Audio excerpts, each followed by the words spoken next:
He walked out on his first date. 2 weeks later, he saw her face on the news. The restaurant was warm with the low hum of conversations and the clinking of glasses. Noah Carter sat at the corner table, his collar slightly askew from nerves. At 30, he had finally convinced himself to try dating again after years of burying himself in work. His friends had set him up with someone they swore he'd like. He checked his watch for the third time, then glanced at the door. A woman stepped in, scanning the room. Her auburn hair brushed her shoulders. Her dark blue dress simple but graceful. When her eyes met his, she smiled politely and made her way over. "Noah?" she asked. He stood quickly. "Yeah, hi, you must be Claire." She nodded. Her handshake was firm, her eyes clear but unreadable. They sat. The server poured water, left menus, and disappeared. Silence stretched longer than it should have. Noah tried first. "So, Claire, my friend said you're in publishing?" "Something like that," she answered vaguely. He frowned slightly. "What do you mean?" "I work with words, but not always the kind people expect," she said. Her tone was calm, almost detached. She didn't lean forward or laugh lightly like he expected. Instead, she studied him like she was flipping through the pages of a book, deciding if it was worth finishing. The appetizers arrived. She picked at hers, asking him only shallow questions: where he worked, what part of the city he lived in. But when he tried to ask about her, her answers were clipped, evasive. Noah felt the knot in his stomach tighten. She wasn't rude exactly, but there was a distance, a wall he couldn't reach past. Finally, after 45 minutes, he put his fork down and said quietly, "I don't think this is working."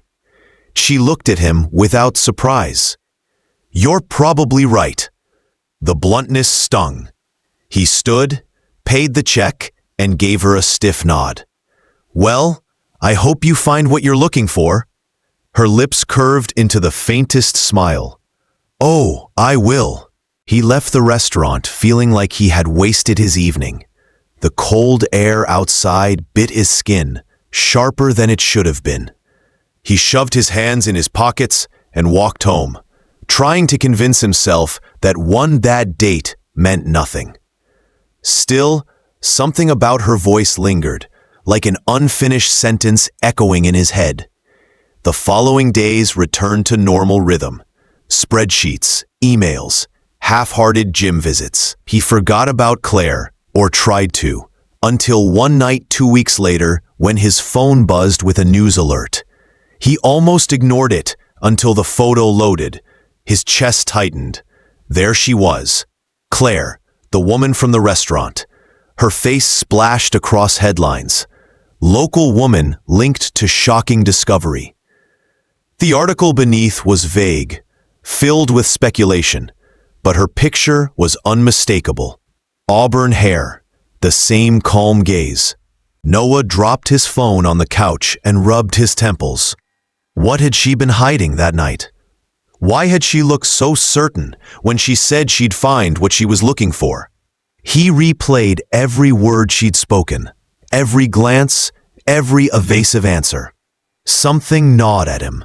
An unfinished story he suddenly wasn't sure he wanted to know the ending to. But the more he tried to push it away, the deeper the hook sank. The following morning, Noah couldn't concentrate at work. Every headline, every whispered rumor online about Claire pulled him deeper. The story shifted depending on the source. Some claimed she had been caught up in a financial scandal. Others whispered about missing documents connected to her company. Nothing clear, nothing confirmed. By noon, he gave in. He typed her name into the search bar. Dozens of results appeared. A few grainy photos outside office buildings, her face half hidden by sunglasses. Coworkers describing her as brilliant but secretive. Neighbors saying she kept odd hours. One comment stood out. She always carried notebooks, filled them non-stop, like she was keeping track of everything. Noah thought of the restaurant, how she never looked distracted, never pulled out a phone. Only her steady gaze, as if she was recording him in her mind.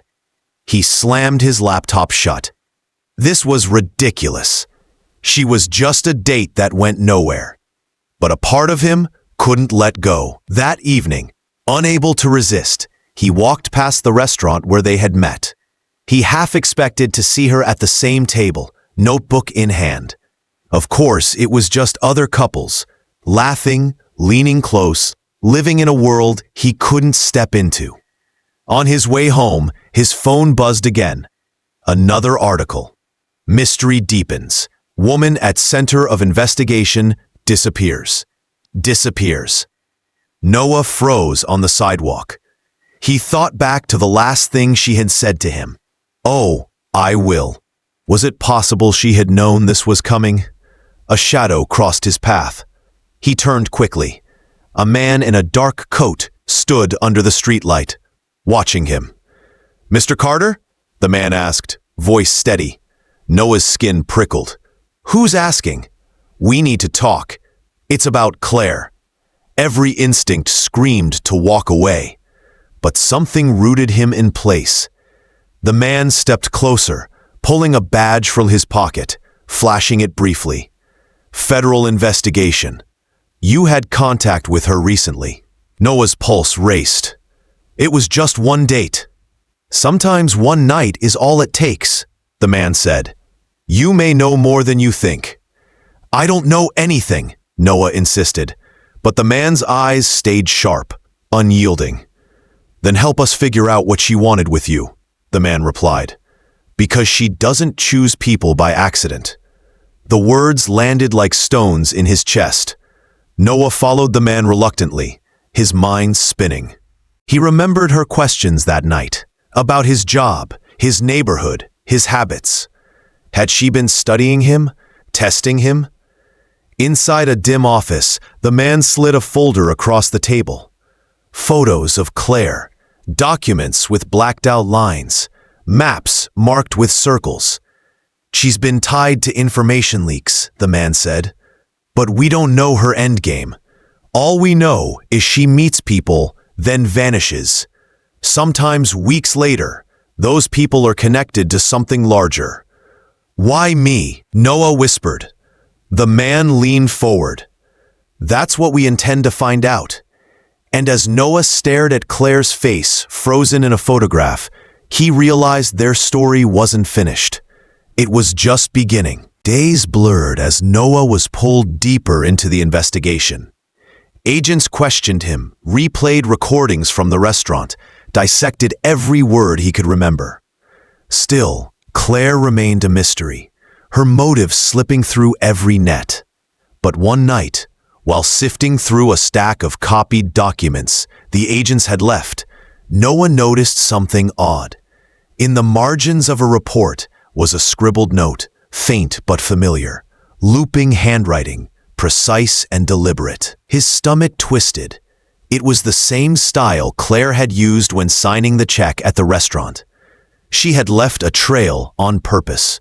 He couldn't shake the feeling that she wanted him to find it. The next morning, he took a walk through the city to clear his head. Every corner seemed to echo with her absence. Then, near the library, he saw her. Auburn hair tucked under a hood, notebook clutched tight, moving quickly through the crowd. His breath caught. "Claire!" he called. She froze, just for a moment, then slipped into an alley. Without thinking, he chased. Her pace was swift but graceful, weaving between shadows until she stopped at a dead end. Slowly, she turned, eyes calm as ever. "You shouldn't be here," she said. "Neither should you," he replied, breathless. "They think you're dangerous." "And what do you think?" she asked. He hesitated. "I think you know more than you ever let on, and I think you wanted me to notice." Her smile was faint, almost sad. "You're sharper than they give you credit for." "Tell me the truth," he demanded. She stepped closer, lowering her voice. The truth is bigger than both of us, but you were meant to see it. You walked away that night, but the story didn't walk away from you." Before he could respond, footsteps echoed. Agents burst into the alley. Claire's eyes flickered with something unreadable. "Run," she whispered, and in the chaos, she slipped from his sight once more. The following weeks consumed Noah. His life was no longer his own. Strangers whispered his name. Agents watched his every move, and always, Claire lingered like a shadow at the edge of his thoughts. Then one evening, an envelope slid under his door. No return address. Inside, a single sheet of paper, handwritten. May 14th, Union Station, 7:10 p.m. Come alone. His pulse thundered. At the station, the rush of commuters blurred around him. And then he saw her, leaning casually against a pillar, notebook in hand. "You came," she said softly. "Why me?" he asked, voice tight. She looked at him with a steadiness that cut through the noise. "Because you see what others ignore. Because you walk away when most people stay blind. Why needed someone like that?" "For what?" he pressed. She opened her notebook, showing him pages filled with connections, names, dates, evidence of corruption buried beneath polished surfaces. "They'll bury this if it comes from me. But if it comes from you, an ordinary man, they can't ignore it." His hands trembled as he took the notebook. "This isn't my fight," he said. Her eyes softened. "It became yours the moment you walked out on me, because you proved you could choose truth over comfort." Before he could respond, the crowd surged. Agents pushing through, voices shouting. Claire's eyes held his one last time. "Tell the story," she whispered. Then she vanished into the swarm. Noah clutched the notebook. The weight of it sinking into his bones. He realized he could walk away again, or he could step into the role she had seen in him all along. And as the city lights flared against the night, he knew the choice he made next would change everything. He thought walking out on that first date meant the end. Instead, it was only the beginning. Sometimes, the people we almost forget return as the turning point of our lives. Remember, every choice writes a story, and yours could change everything.